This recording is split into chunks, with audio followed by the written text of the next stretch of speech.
All right, I am going to show you how to use the wonderful tool Google Forms to be able to assign and grade multiple choice questions in your classroom. So what I have here is a Google Doc, and on this Google Doc I have the entire August 2014 U.S. History Regents exam. And how did I get it? I copied and pasted it into Google Docs, and it actually comes in pretty nicely.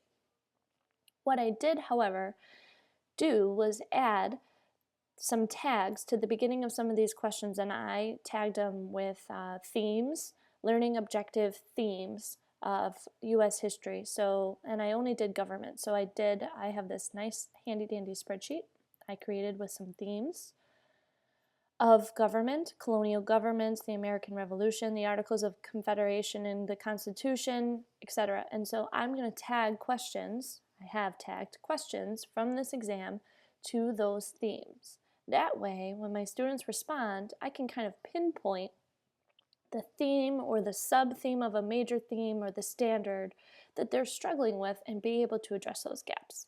So super easy to do, just some parentheses and a tag in the front. So I have a Google form here, and I've just named it multiple choice practice, and I have added one question to the beginning of my Google form for name. And the reason I did this is because I am not in a Google Apps for Education account. In a Google Apps for Education account, you get an awesome checkbox up here about collecting the student information or the account user's information upon submit.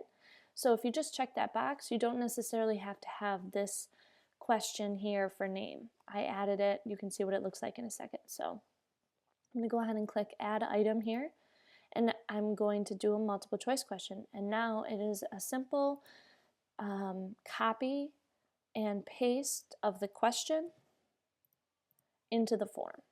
And I wanted to show you the copy paste because you can paste all four options at the same time instead of typing in each one of the choices. In here you can actually just paste them all and they all go in, and when you click Add Item you'll see what it looks like. So I have name, I have this question, and I kept the 1, 2, 3, 4 because it's consistent with the Regents exam, and the Google Forms just gives you a nice radial button, so you don't have to worry about confusion and so forth. You don't have to keep it. Obviously you can do whatever works for you. So I'm just going to do question 2. And then I just go back to the front of the question and I put this in there. Now, if obviously you see me doing 1, 2, if I did it for my exam, I could have those numbers in there. But if you notice I'm bouncing around, I skipped question 1. I'm just pulling questions on this particular theme. So I like to do all my numbering within Google Forms so I don't have double numbers or confusing, that the numbers don't match up and so forth. So this is how you take a test that you already have, and if you already have one on your computer, you can upload it to Google and you can just copy and paste into Google Forms. You don't even have to upload it into Google Forms. You can just copy and paste into a Google form, name it so that you know what it is, and you have a multiple choice assessment that you're able to assign to your kids, which is pretty exciting. So you get the idea. I don't want to sit here and let you watch me copy and paste, but copy and paste your questions in until you're good. So then once you have your questions in here, so you'll see I kept going. So I have 8 multiple choice questions. I have them all tagged and I don't have an extra question at the bottom. And you see you get these options here. You can delete, duplicate, edit, so forth. Once I have that, I can view my live form, and you can see that this is my live form. And I added a fancy theme to it. Who's surprised? So that would be here on this theme button. This is your live form. And so I've taken this form as myself a couple of times, but just put it in and you actually take your form. You want to put in all of the correct answers into your form. When you're done, click submit. So I'm not going to take the whole thing again, but I've submitted it. So I'm going to have another response in my form. So to see my responses, If I come back to my form, and you'll see Google's just tabbing me out here. We don't need this one anymore, but Google's just tabbing me out. This is, I can submit another one. So yesterday when I took my form, I did this a few times. I did it as myself, and I'll show you what that looks like. I did it as myself, here I am, as the answer key, and I took it with the correct answers. Then I took it again, and I think I missed 1 or 2 questions here. Then I took it and I put in student names, and I did pretty good on some of them, not so good, just so that you could see a couple of the differences of the grading mechanism. And then you'll see I got timestamp for today, and I've answered the first 3 questions. So you get the idea of this, and you know, the timestamp is great. This name feature, again, you won't need that because you'll have the Google account there if you wanted it, or if you wanted the name, you could have that too.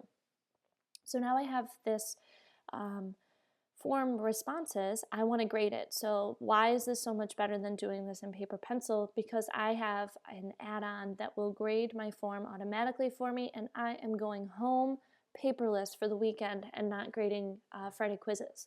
So how much fun is that? So and the beauty of Google is this add-ons button. Companies make fortunes off of creating things just for Google to add on to it and make it just a little bit better, or to fill a void that's missing. So I have a few, and the one that we're going to talk about right now is Flubaroo.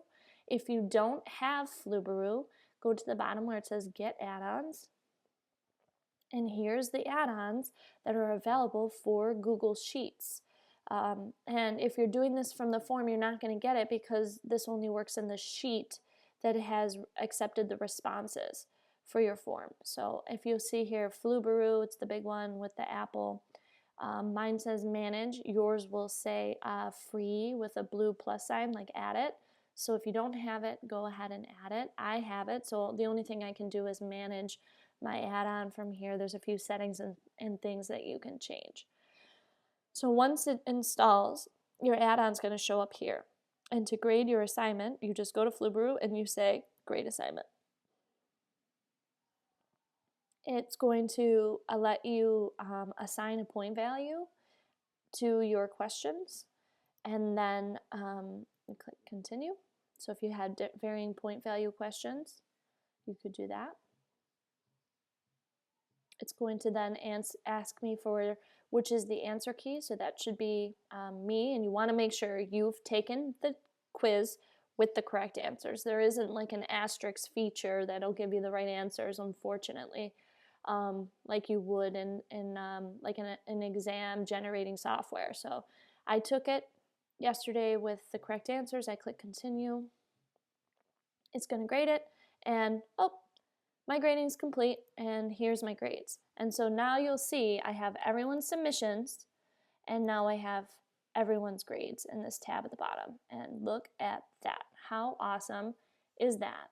If I come back to Flubaroo, I can get like a report, and I can also email my grades to my students before I even go home on that day, and your students know how they did on their quiz, or you can post them. So that's my Flubaroo report. Now, in addition to the Flubaroo report and grades that you get this awesome other feature from your actual form. So I'm going to come back to my form.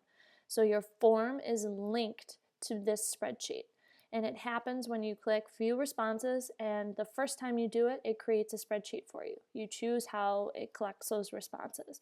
After you've done that, they're always linked. So I come back to my form, and I'm going to go responses. So you'll see I have 6 responses, and this form is open right now. So I made it yesterday, and I just took it again, and I can keep taking it until you, the teacher, says, you know what, I'm done accepting responses.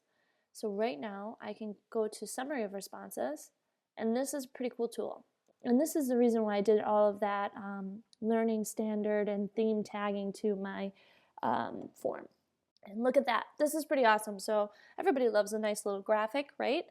So here's my question, my tag, and then the summary of my student responses. So 83 of my students have a pretty good understanding of which action by the British government was considered a violation of their rights. So I have some data that I can kind of pinpoint how my kids are doing and address the gaps as I needed to. So, so that's a really cool tool. to be able to streamline what you're doing in your classroom on a day-to-day basis. So I'm excited. Enjoy.